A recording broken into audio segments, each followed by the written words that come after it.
दुसरा प्रश्न काय म्हणते बघा, हा प्रश्न थोडासा अवघड म्हणण्यापेक्षा थोडासा लॉजिक अजून एनहान्स करण्याचा प्रयत्न केलेला आहे. आपण काय केले, 6 व्यक्ती आहेत,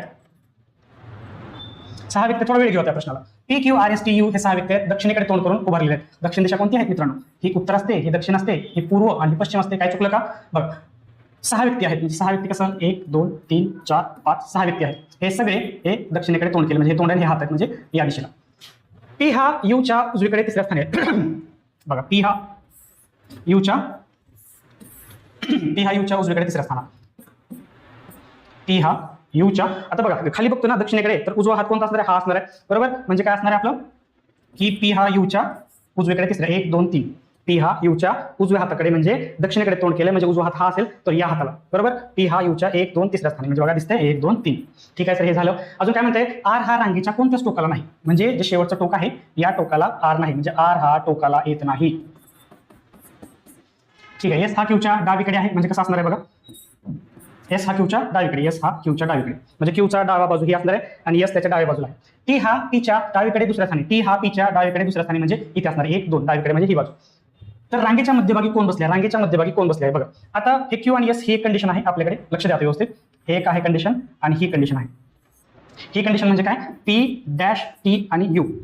आता बघा ह्या 6 मध्ये कशा कशा पद्धतीने बसू शकतात. पहिले हे 4 बसू आपण, थोडा वेळ घेणार आपण, नो प्रॉब्लेम. 1 2 3 4 5 6. ओके ठीक आहे. आता हे हा चारचा जो ग्रुप आहे पी डॅश टी यू, हा कशा कशा पद्धतीने बसू शकतो. पी डॅश टी यू असाही बसू शकतो, पी डॅश टी यू असाही बसू शकतो, पी डॅश टी यू असं बसू शकतो. पण जेव्हा मला क्यू आणि एस जे चिटकून आहेत एकमेकांना, ते जर मला बसवायचं झालं तर कुठे कुठे बसू शकतो मित्रांनो. एक तर ही कंडिशन आहे, इथं क्यू एस बसू शकतो, किंवा एक तर क्यू एस इथं बसू शकतो. हे पडतंय का, एक तर क्यू एस इथं बसू शकतो, म्हणजे कोणतंही घ्या. आता तुम्ही काय केलं, आपण क्यू आणि एस इथं बसवलं, मग आर काय झालं, आर इथे झालं.